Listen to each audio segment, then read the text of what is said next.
LiberalViewer presents. So, welcome to the October 24th edition of LiberalViewer Monday Media Mixup. Thanks for joining me. Today I'll be showing you the 11 best, most newsworthy clips I picked out from the Sunday morning news analysis shows from the big five corporate outlets of ABC, NBC, CBS, CNN, and Fox News, the so-called corporate media here in the United States, for what should be a really educational, fair use, media criticism, and political commentary show for you all today. My main topic is, will Democrats keep the House and the Senate in November midterm elections? And as part of that topic, I'll be covering some of the top issues that apparently concern voters in the midterms, including inflation, crime, and the threat to democracy. And on that last topic, I'll be starting off the show with my found political comedy clip for the week, which was Speaker of the House Nancy Pelosi's response on the topic of the threat to democracy posed by the Trump cult Republicans on yesterday's MSNBC show, The Sunday Show with Jonathan Capehart, where the host, Jonathan Capehart, asked Speaker of the House Pelosi if she thought Trump would honor the subpoena he got from the January 6th committee, and got this response. Well, speaking of democracy on the ballot. All right, take it to the bank. I have to ask you about the January 6th committee. On Friday, they officially subpoenaed Donald Trump. Do you think he'll actually appear for the deposition? And what does it say to the American people if he doesn't? I don't think he's man enough to show up. I'm sorry, Madam Speaker, I literally could not hear what you said. I said, you asked me if I thought he was going to show up, and I said, I don't think he's man enough to show up. I don't think his lawyers will want him to show up because he has to testify under oath. But I don't think he'll show up. I don't think he's man enough. We'll see. We'll see if he's man enough to show up. And the public should make a judgment. No one is above the law. If we believe that, then they should make a judgment about how he responds to that request. And if he doesn't respond to that request? So yeah, that was Speaker of the House Nancy Pelosi basically baiting the former president of the United States, Donald Trump, like asking him, does he have the cojones to show? Like, she's basically trying to question his manhood.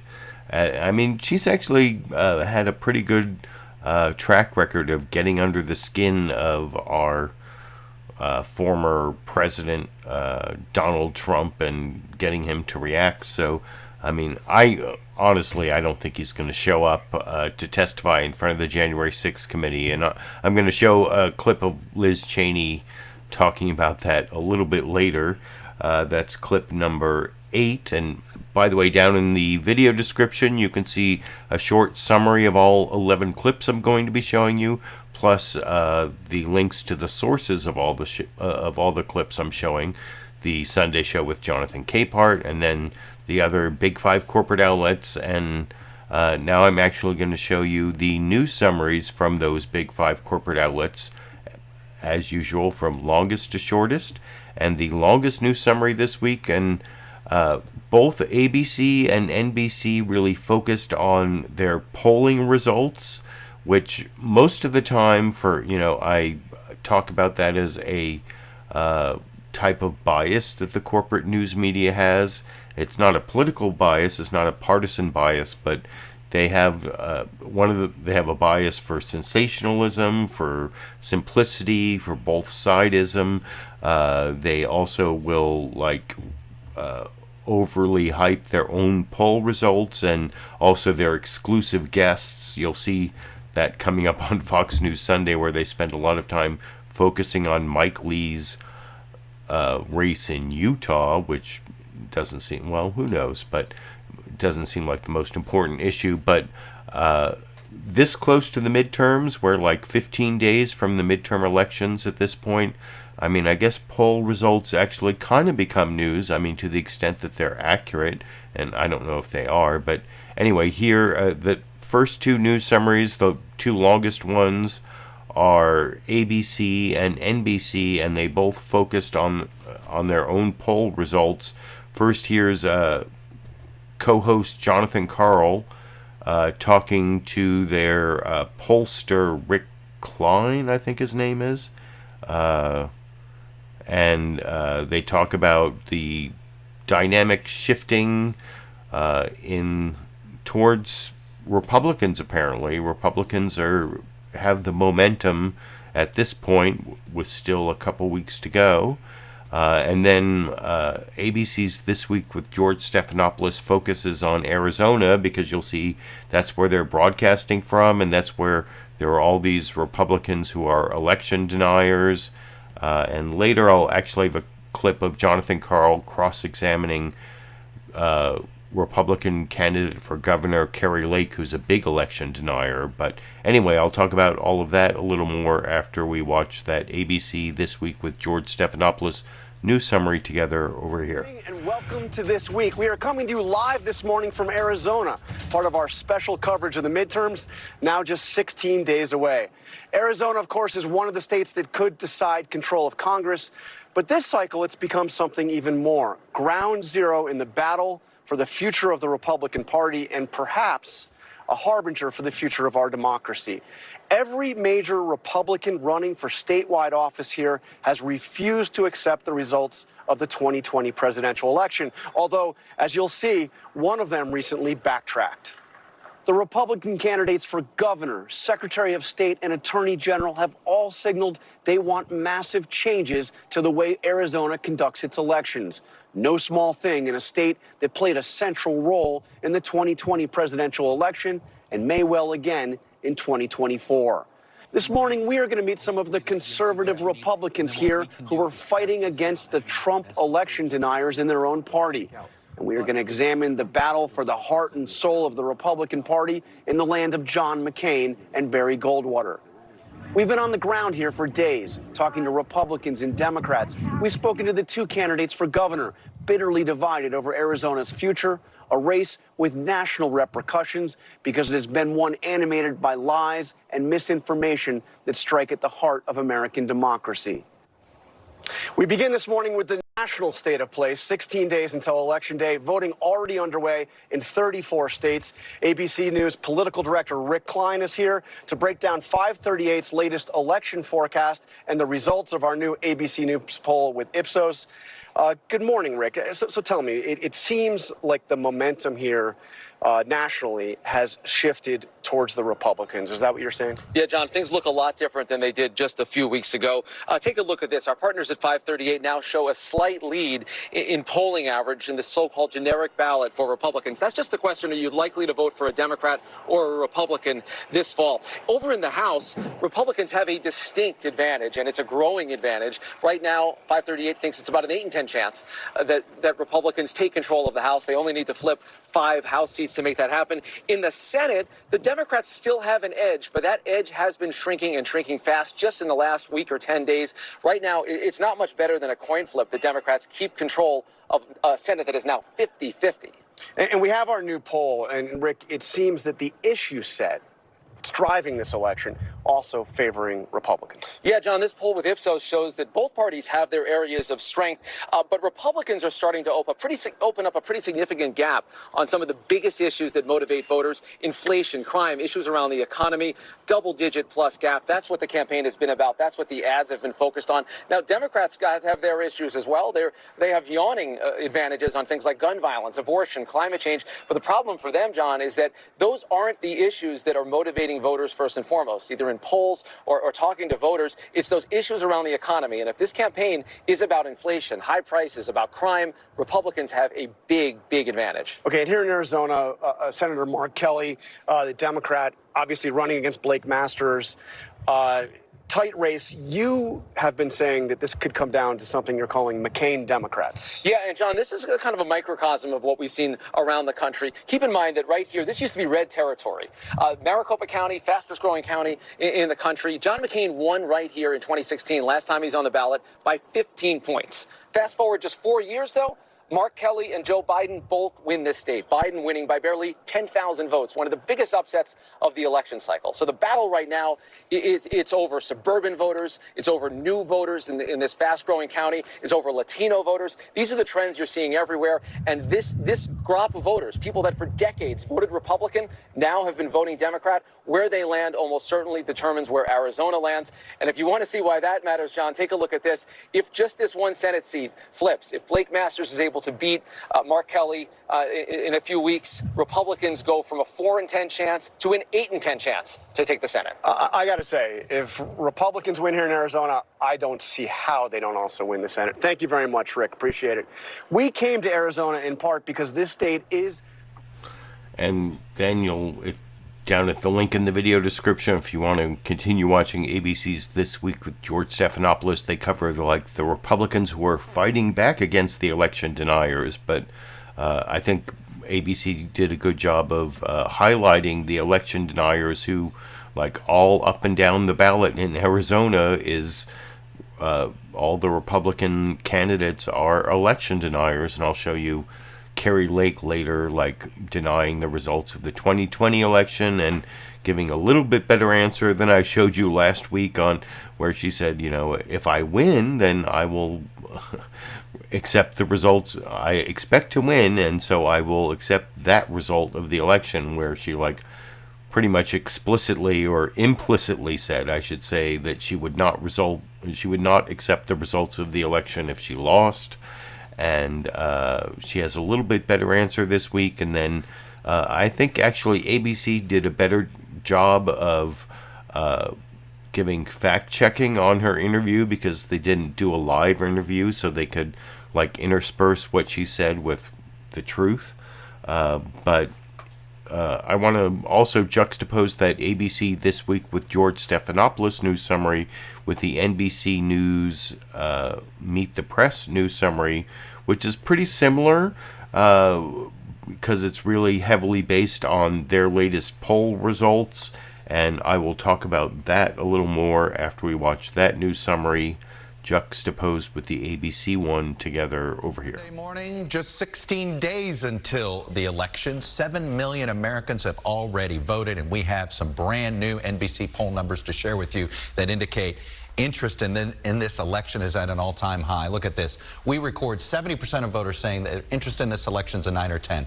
That is higher than 18, higher than 14, higher than 10. And what's significant about 2018? That was the highest midterm turnout in 100 years.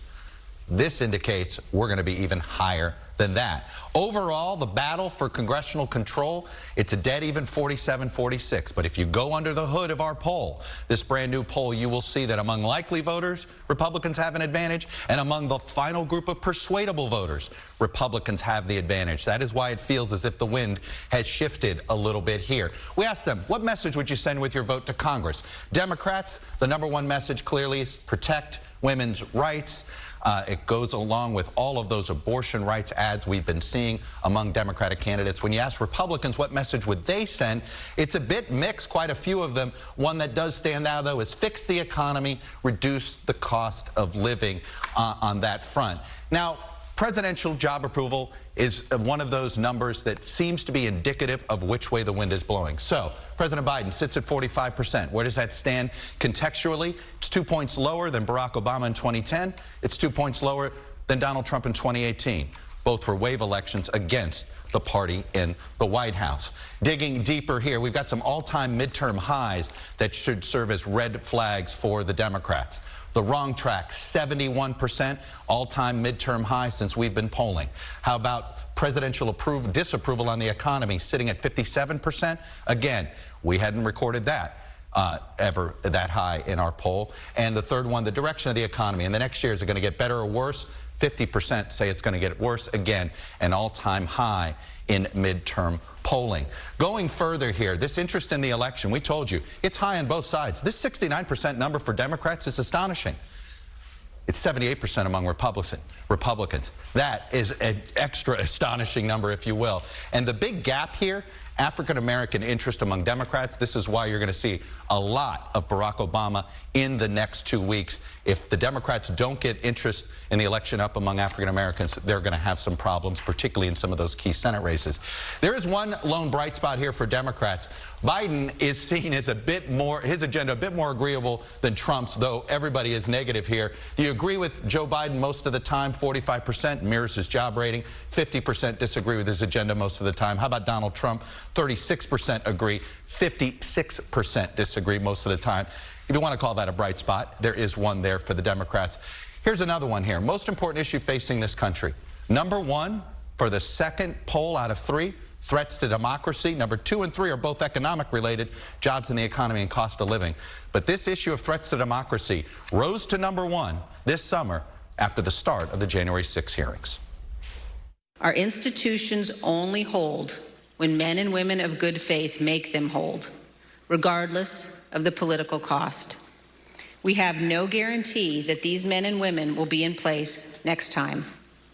Any future president inclined to attempt what Donald Trump did in 2020 has now learned not to install people who could stand in the way. And joining me now is Republican Congresswoman Liz Cheney of Wyoming, Vice Chair of the Select Committee. And like I said, I will have a clip of Liz Cheney coming up. One of the weird things that came out of that NBC poll that wasn't in that clip was that like 80% of Americans, both Democrats and Republicans, both agree that the other party is an existential threat to democracy. So like 80% of Democrats think Republicans are a threat to democracy, and 80% of Republicans think Democrats are an existential threat to America as we know it, or whatever.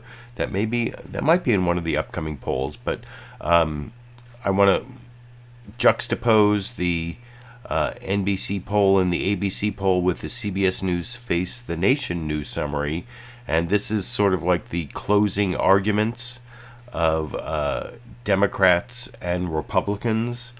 It's Margaret Brennan and Ed O'Keefe on CBS News' Face the Nation yesterday morning that I will talk about with you a little more after we watch that news summary together over here. Good morning and welcome to Face the Nation. On this last full week in October, polls continue to show some incredibly tight races across the country. Can Democrats revive their stalled momentum and get their supporters to the polls? Or will Republicans take control of the House and possibly the Senate? President Biden has been on the campaign trail in Pennsylvania telling reporters it ain't over till it's over. Quoting Yogi Berra, of course. Senior White House and political correspondent Ed O'Keefe reports. From Pennsylvania, Dr. Oz celebrated when Roe v. Wade fell.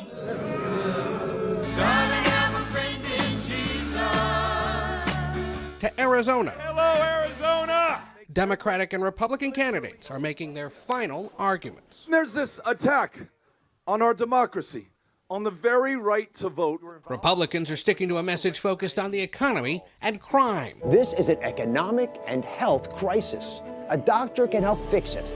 I'll keep us safe, cut your taxes, and protect our jobs. You think you and your family deserve better than open borders and fentanyl and double-digit crime increases? While many Democrats believe a focus on abortion rights will help bring out their base. The Republican Party have been very clear that it is their agenda to have a national ban on abortion.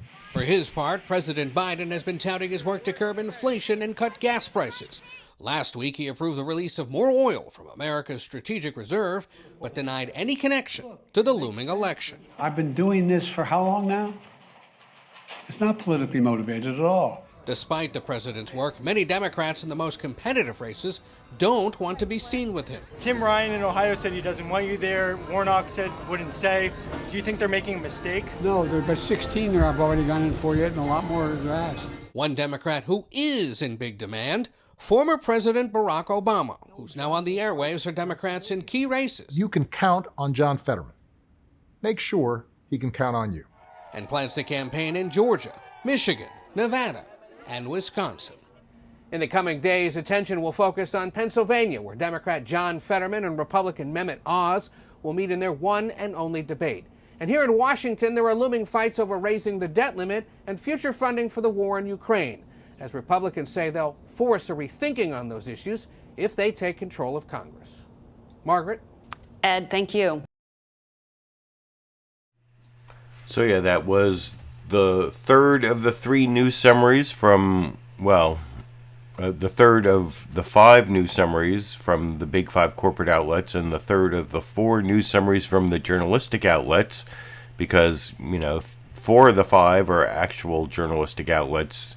The outlier, of course, is Fox News Sunday, because Fox News, as we all know, is not really a journalistic outlet. It's a propaganda arm of the Republican Party, as it was created to be. You can read this this book over here, The Loudest Voice in the Room by Gabriel Sherman, where he tells the story of how Roger Ailes created Fox News to be a propaganda outlet for the Republican Party. And if you don't believe that they're a propaganda outlet, well, go to my channel, youtube.com/LiberalViewer, and you'll see a Fox News bias playlist with over 200 examples of how Fox News is filled with partisan political bias. But actually, in this clip I'm about to show you, Shannon Bream does the news summary, and there's some partisan political bias, but this is the bias that's not partisan political bias I was talking about earlier, where news programs have a bias towards their exclusive guest. Well, Fox News Sunday had Mike Lee as their exclusive guest, so they, for some reason, focused on the race in Utah between Republican Mike Lee and independent Evan McMullin, but I think they also kind of skewed their reporting in Mike Lee's favor, which I'll talk about with you a little more after we watch that news summary from Fox News Sunday together over here. Hello from Fox News in Washington. In this final countdown to the November midterms, we see dynamics shifting in races all across the country. Candidates are on the trail and making the case that only they and their party can right the economy and lead a divided country forward. They're facing off on debate stages, with challengers hoping to break through against sitting lawmakers whose races had been considered safe. It's actually playing out right now in a key Senate race in deeply conservative Utah. In just a minute, we're going to speak live with Republican Senator Mike Lee of Utah, who's in a tight matchup for re-election to a 3rd term. But first, a look at how his Senate race went from sure thing to maybe not so sure. You, sir, owe me an apology. Utah Republican Mike Lee on defense on the debate stage. Senator Lee has been doing this thing with his pocket constitution for the last several years. This is not a prop, and I don't carry it as a prop. This is a reference manual. God bless you. In a race that was once considered a lock for Lee, polls have tightened, and independent Evan McMullin is blasting Lee over his actions after the 2020 election. If you're committed to the Constitution, then stand up for our free and fair election. Stand up for the peaceful transfer of power. There is absolutely nothing to the idea that I would have ever supported, ever did support the fake electors plot. Thank you very much. McMullin, a former CIA officer, burst onto the scene in 2016, running for president as an independent, hoping to peel away votes from Donald Trump. I deeply believe that Donald Trump harms the strength and prosperity of this country. In Utah, I had this character that nobody ever saw before, Evan McMuffin. Do you believe this? But McMullin is still behind in the polls, and if he does win, he's vowed not to caucus with either party. That means in a Senate that could be held by the slimmest of margins, McMullin might end up being a swing vote. Meanwhile, Senator Lee now finds himself making an 11th hour plea for help from a fellow Utah Republican. Mitt, if you'd like to protect the Republican majority, give us any chance of seizing the Republican majority, please get on board, help me win re-election. Joining me now, Utah Senator Mike Lee. Senator. And I will have a clip of Shannon Bream's sort of cross-examination of Mike Lee. I think in that news summary, they kind of softened what Mike Lee's participation was in the election-denying after the 2020 election leading up to January 6th. He actually was kind of an advocate for state legislatures coming up with alternate electors, like fake electors, that didn't represent the way the people in the state voted. And you didn't really get that sense from the news summary you just saw. And Shannon Bream kind of brings it up, but doesn't cross-examine him very well. In the clip I'm going to show, clip number 8, we just watched clip number 5, so we have one more news summary, and then I'm going to show you Jonathan Karl's cross-examination of Arizona governor candidate Kari Lake, which I think is really the cross-examination of the week.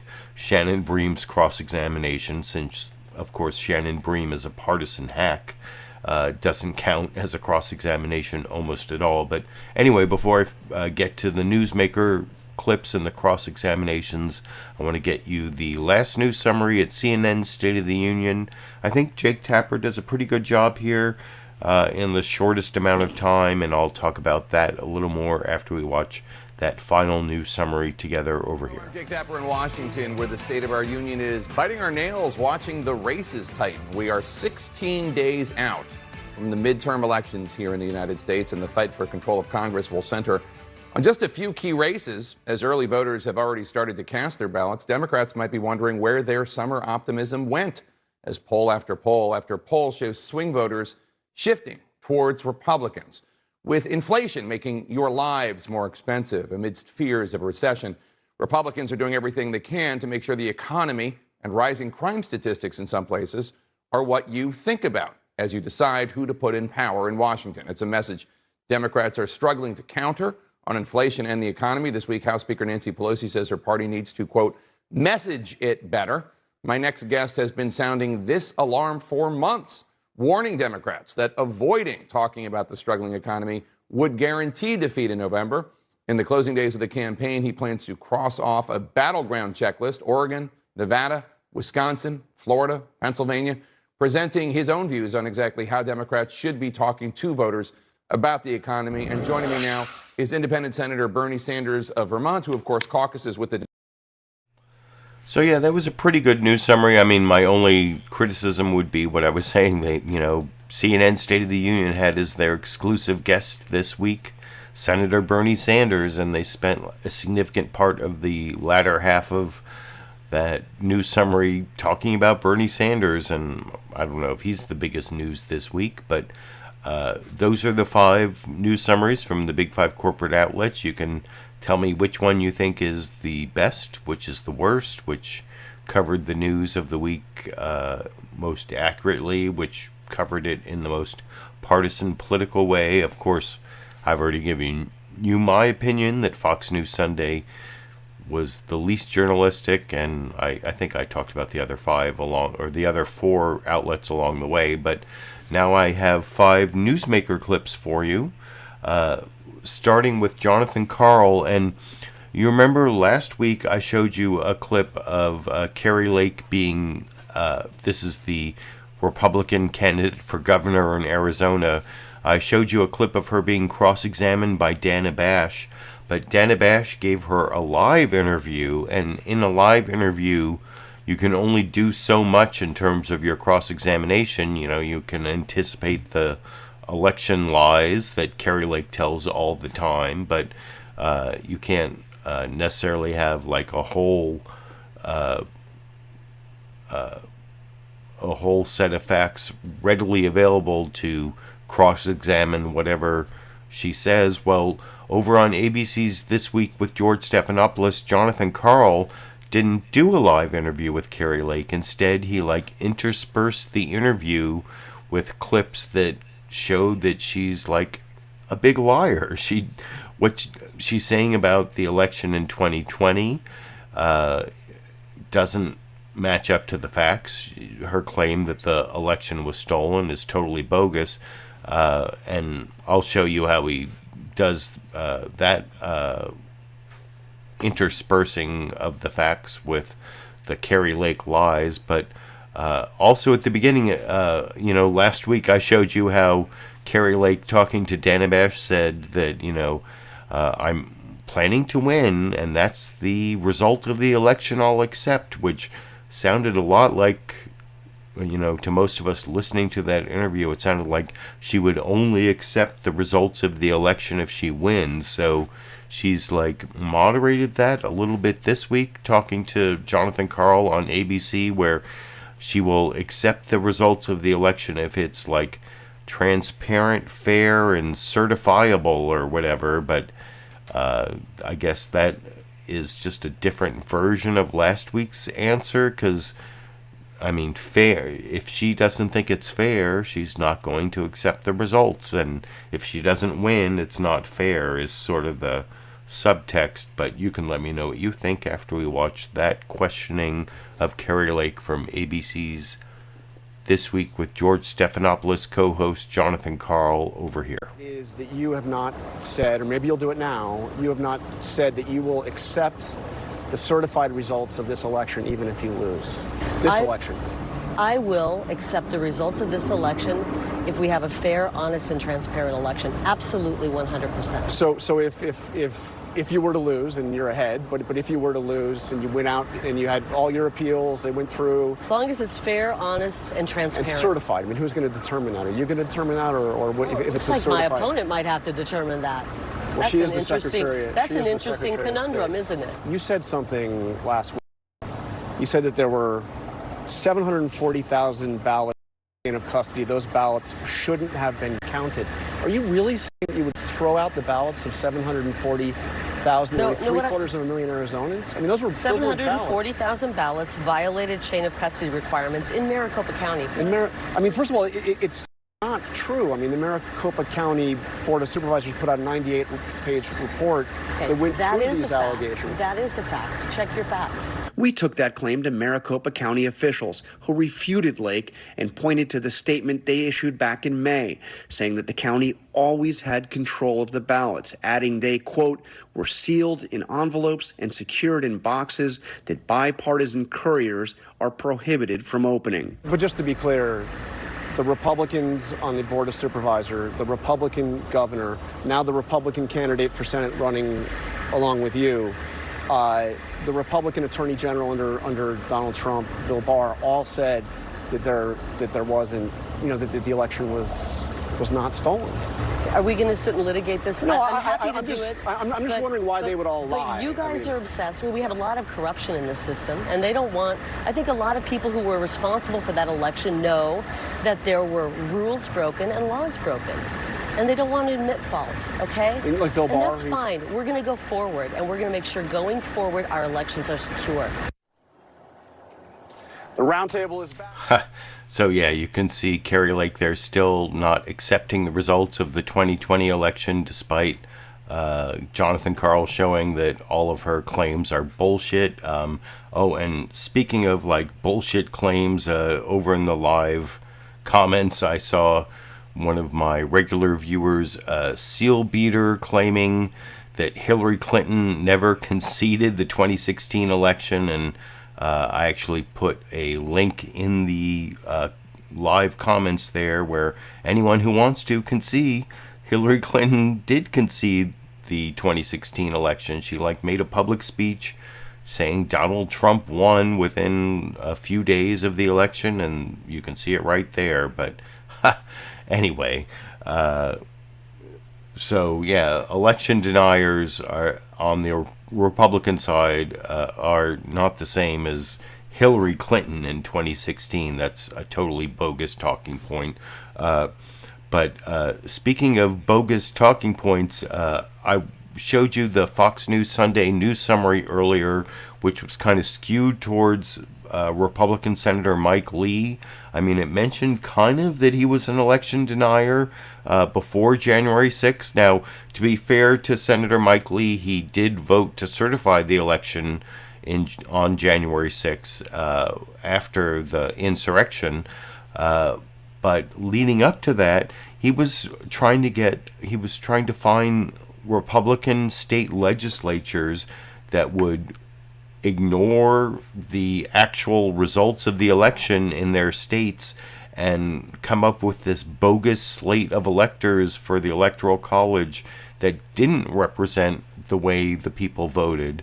And Shannon Bream kind of cross-examined him about that, but you'll see he gets away with saying, oh, I was just looking into rumors. And if you look at his text, what he's doing in his text is trying to, he's advocating for Republican state legislatures to come up with a slate of electors that don't represent who the people in their state voted for, in, Joe Biden.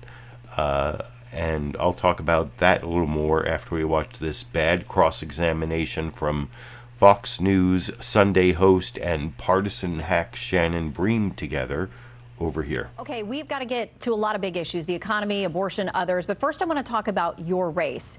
Your opponent, by the way, been invited to join us here on Fox News Sunday, says that you betrayed your oath to the Constitution with regard to the 2020 election. Here's what he said right after that debate you guys had a few days ago. Lee actively helped plan the effort to recruit fake electors and to overturn our election and American democracy. No one need take my word for it. It's a matter of public record, and he can dispute that as much as he wants, but the truth is the truth. Here are some of the texts that he cites between you and then White House Chief of Staff Mark Meadows. December 8th, if a very small handful of states were to have their legislatures appoint alternative slates of delegates, there could be a path. January 4th, I've been spending 14 hours a day for the last week trying to unravel this for him. That same day, I've been calling state legislators for hours and am going to spend hours doing the same today. I'm trying to figure out a path that I can persuasively defend. Evan McMullen says the texts speak for themselves. How do you explain them? Look, there's not a scintilla of truth to what he's suggesting there. The fact is there were rumors circulating in the days and weeks leading up to January 6th, rumors suggesting that some states would be shifting out their slates of electors. Now, as a U.S. Senator, it was my job to open and count the electoral votes on January 6th. And we were trying to narrow down what was truth and what was fiction. I made phone calls to investigate the truthfulness of those rumors. That's all. Not advocating, just investigating the truthfulness of them. It is the only scenario in which Congress would have had a role. I concluded after my investigation that the rumors were false, and on that basis, I voted to certify the results of the 2020 presidential election. So when you're saying I'm looking for a path forward with the state electors or with state legislators, that path forward would suggest that you were at some point on board with the idea. No, look, the point here was that there was only one path, and that path I was trying to get the White House and the president's team to acknowledge, that was the only path. If a state concluded that it had incorrectly certified the results of its election, and on that basis shifted out its slates of electors, that would be the only way of doing it. Now, I didn't believe they were going to do it, and my own investigation played that out. My point there was to say we've got to figure out whether this is the case. And I wanted the president's team to acknowledge that that would be the only scenario in which there would be any role for Congress. There wasn't. And on that basis, I voted to certify. Okay, let's go back to 2016. I remember. So, yeah, not much cross-examination from Shannon Bream there, where Senator Mike Lee tries to claim that he wasn't trying to get state legislatures to endorse electors from their states that didn't represent the way the people in those states voted. I mean, that's a huge overthrow of democracy that Mike Lee advocated for, that Shannon Bream didn't really cross-examine him on, or very lightly anyway. And I mean, to Mike Lee's credit, he didn't vote to not certify the election of Joe Biden on January 6th, but some of the texts that have been released from him do show that he was trying to get some fake electors from state legislatures, as I said beforehand. But anyway, I think that was a pretty weak cross-examination from Shannon Bream. You can let me know what you think in the comment section. And before I leave the topic of the threat to democracy, which is one of the top issues in the upcoming midterm elections, I want to show you a clip of Representative Liz Cheney on NBC News' Meet the Press talking to Chuck Todd about how she thinks former President Donald Trump will respond to the subpoena from the January 6th committee, and whether they have time to litigate it. And I don't know, this seems a little bit credulous as to, I don't think Donald Trump is going to, like Nancy Pelosi said in the first clip I showed, I don't think he's man enough. I don't think his lawyers will let him testify. It's not going to happen, but Liz Cheney's kind of pretending that it might happen, and Chuck Todd sort of cross-examines her about it over in this clip. You've issued the subpoena, and I assume you're going to let it play out. So what happens on November 5th if you don't have any materials from him? So we are anticipating that the former president will understand that his legal obligation, will comply with the subpoena. We've made clear in the subpoena a number of things, including that if he intends to take the 5th, that he ought to alert us of that ahead of time. We also, I would encourage everybody to go to our committee's website and read the letter that accompanies the subpoena, because understanding what a grave and serious situation this is, the committee made a great effort to lay out in the letter itself the specific information we've already gathered about Donald Trump's personal and direct role in managing and overseeing and coordinating this sophisticated multi-part plan to overturn the election. Is the committee open to his supposed offer, or at least behind-the-scenes offer, of going on live television? So the committee treats this matter with great seriousness, and we are going to proceed in terms of the questioning of the former president under oath.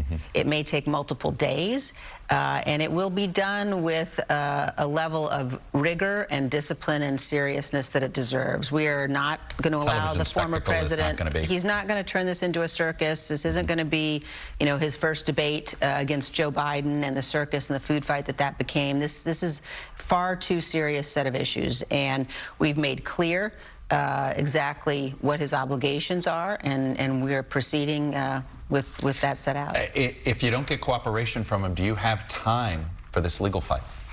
We have many alternatives that we will consider if the former president decides that he is not going to comply with his legal obligation. The legal obligation every American citizen has to comply with a subpoena. There was some news this week from a judge having to do with Jon. So yeah, the one thing there that I don't quite find believable is the assumption that Donald Trump will understand his legal obligations and will respond to this subpoena. I mean, if you've been watching Donald Trump at all, you know he's basically gonna come up with some bogus excuse and try to run the clock out. I mean, that's why it's really important whether the Democrats keep both the House and the Senate, because if they keep both, if they still keep the House of Representatives, then the January 6th committee can continue. But if Republicans take over the House of Representatives, which they apparently have like an 80% chance at this point in the polls 2 weeks out from the election, well, January 6th committee is not going to exist anymore unless it's like some weird alternate reality committee where the Republicans are actually investigating the Democrats' January 6th committee, like it's the origins of the investigation, kind of like the Donald Trump got that U.S. Attorney John Durham to investigate the origins of the Russia investigation, where he's lost 2 criminal trials in a row, and federal prosecutors never lose their trials, or 90% of the time they win, except for John Durham, who loses 67% of the time or whatever. But that's a whole different issue. But anyway, that is the last clip on the threat to democracy issue that Liz Cheney talked about, and Carrie Lake, the candidate for Arizona governor, kind of exemplified in her answer. But I want to show you a clip on the inflation issue, which inflation and economy seem to be the biggest issue according to a lot of the polls. And then I'll also talk about crime at the end. And now I'm going to show you a couple Democrats. This is first Nancy Pelosi talking the Speaker of the House talking to CBS News's Margaret Brennan about whether the Democrats can shift the momentum, given that the polls are showing that Democrats are going to lose the House of Representatives. And then she also talks a lot about the inflation issue and gives a lot of good information that I don't think voters are really getting. But anyway, I'll talk about the missing information voters aren't getting after we listen to Nancy Pelosi explaining it to CBS News' Margaret Brennan on Face the Nation yesterday, together over here. You have said a lot is going to be determined by turnout, but you've heard our CBS estimates have the Republicans taking the House with 224 seats. How do you shift the momentum? Well, let's just say, first and foremost, good morning. It's Sunday morning, 15 days or so before the election. People are already voting. We're very pleased with our early vote for our Owning the Ground initiative. It's interesting to me because for a year and a half, the media has been saying, oh, it's gone. President's party always loses in the off year. And now we're down to the stretch. And we're down to very close races. And we feel very confident. I've been in over 20 states since Congress adjourned in the last month or so. And I see very clearly that the ownership of the ground is with us. It's about getting out the vote. Everything else is a conversation compared to that. But in order to do that, you have to have inspiration. You can't run on empty. And the fact is that when I hear people talk about inflation, as I heard him there, we have to change that subject. Inflation is a global phenomenon. Yes. The EU, the European Union, the UK, the British have a higher inflation rate than we do here. It's not, the fight is not about inflation, it's about the cost of living. And if you look at what we have done to bring down the cost of prescription drugs, to bring down the cost of energy and the rest in our legislation, you will see that that has been opposed every step of the way by the Republicans, and they have no plan for lowering the cost of living or helping with inflation. Absolutely. Inflation is a global problem, and it's hitting a lot of countries very hard. But there is also that question of fiscal spending. Congressman Jim Clyburn, who serves in leadership alongside you, said the following earlier this week. All of us are concerned about these rising costs, and all of us knew this would be the case when we put in place this recovery program. Anytime you put more money into the economy, prices tend to rise. Did you also realize at that time that the congressional spending would add to inflation? Did you see that risk then? Well, first of all, government spending does. We had a pandemic, and that brought down unemployment from 7% to 3.5% now. It put people back to work, children back in school, inoculations in the arm, and it helped take us through that phase of the pandemic. But let me just say that because of more people working and the rest, the deficit has been cut in half from 2.8 to 1.4 trillion dollars. That is a big change. So yes, we had to take a step forward to solve the pandemic problem, but we did so in a way that would reduce the national deficit, and that cannot be ignored. But on things like sending, those $1,400 checks, putting cash out there. That's right. I mean, didn't that end up contributing to inflation? Do you have any regrets about the bills you passed and how you structured them? No, absolutely not, because that was necessary for people to survive. Our purpose was that it was inflationary. But the point is that when you reduce unemployment, it's inflationary. That is a fact. When I was a new member of Congress, I was told that unemployment was dangerously low in our hearings on inflation and unemployment. Unemployment is dangerously low for what it does to inflation. But the fact is, the point is that this is about helping America's working families meet their needs, and that was essential to them. Less inflationary than a $2 trillion tax cut for the high end that the Republicans gave, and we're still paying a price for $2 trillion, 83% of the benefits going to the top 1%. So we feel proud of what we've done. We feel proud of the president to help America's working families to lower their cost, and in doing so to reduce the deficit. Well, on the issues that voters tell CBS News are important to them, abortion. So yeah, you see there Margaret Brennan switching over to abortion, and I mean, she did some cross-examination of Nancy Pelosi there, but the important thing to remember, if you understand modern monetary theory, MMT as some people call it, it doesn't matter how much a government spends, it's the deficit spending that's really important in terms of increasing inflation. And Joe Biden has actually cut the deficit by over $1 trillion from the Trump administration. So it doesn't matter, like, the spending bills, if there's also been cuts or increases in taxes to make up for the spending.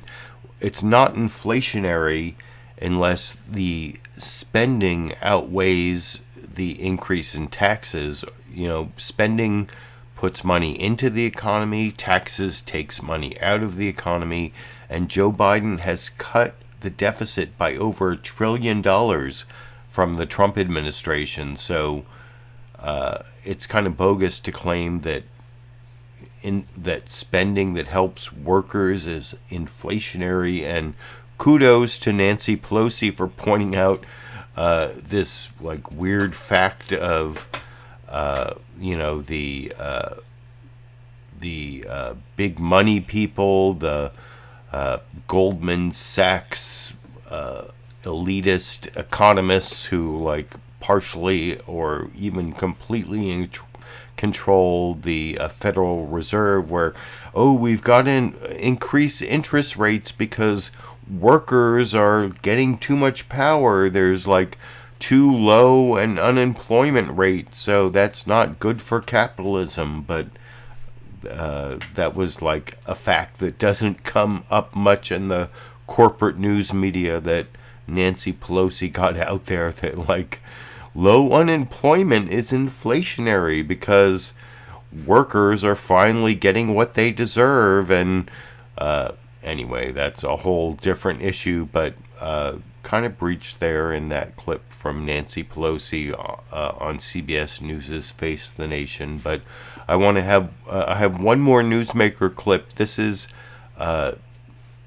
Senator Bernie Sanders talking about the crime issue, which is kind of a bogus issue that Republicans have been trying to scare people with. And I talked about that a lot last week, so I'm not going to go into everything I did debunking the violent crime issue, especially the defund the police issue. Go watch my live stream from last week if you want to see that totally debunked using an ABC This Week with George Stephanopoulos clip near the beginning of the program. But here's Bernie Sanders also talking about how the solution to crime is not like more cops, it's more social services. I mean, I think someone should try to like come up with a better slogan like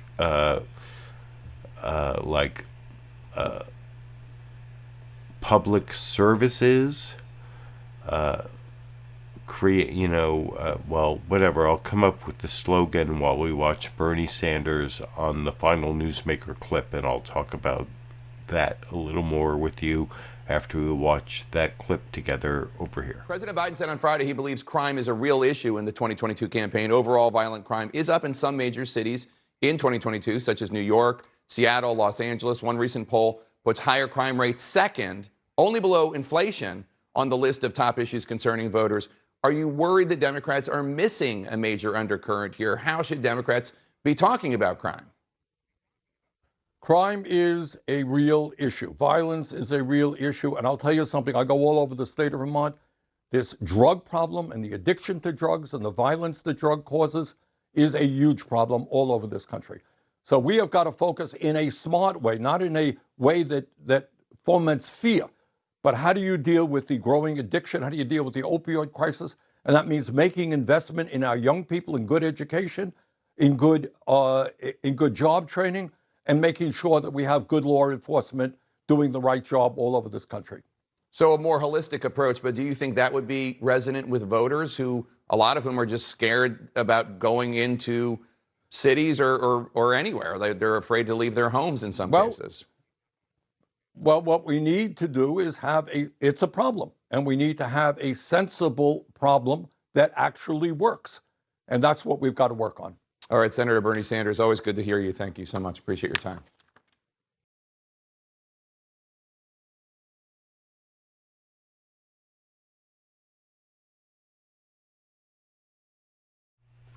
So yeah, I think there that Bernie Sanders made a pretty good argument about how the real solution to any perceived rise in crime is increasing social services. And I mean, the whole crime issue is kind of bogus because, well, it's really not solved by putting people in cages. I talked about that extensively last week, that you don't solve crime by putting people in cages. You solve the issue of crime by increasing social services, kind of like Bernie Sanders was talking about there, like increased education, increased job training, increased anyway, I just wanted to point that out. And before I finish the live stream, I also want to thank this super chat contribution that I saw in the live comments, Tom Trask.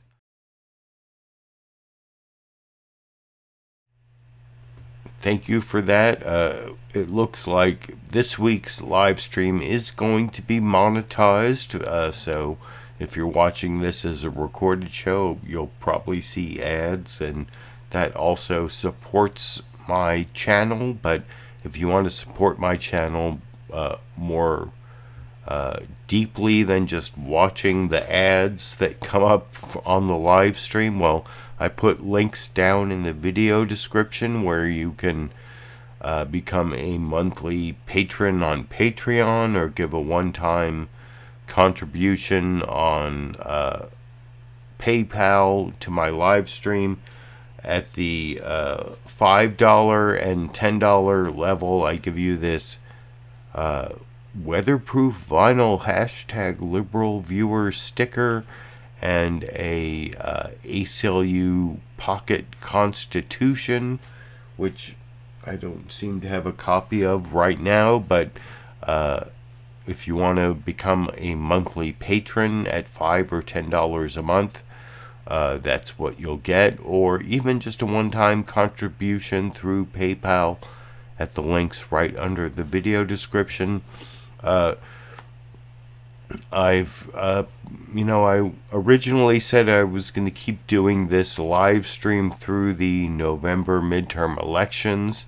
It looks actually quite likely that at least the Georgia Senate race is going to go through a December 6th runoff, and I'm actually considering very strongly continuing my Monday media mix-up through the 2024 presidential election, and I'll be talking about that a little more over the next couple months, because I've committed to doing the live stream at least through the end of 2022. And anyway, thank you all for joining me. I especially appreciate the live viewers who commented along the way. If you've lasted this long all the way till the end of the program, please give me a thumbs up. Subscribe to my channel. There's a link, or there's a button underneath the video where you can subscribe. And when you subscribe, click the little bell that gives you notifications every week when I'm doing my live stream. And I will continue to do this Monday Media Mix-Up all the way through 2022, and I'll be talking a little more about whether or not I will continue it through 2024. And until then, and until next week, or until I have some other reason to upload a video, I guess I will be seeing all of you around the internet.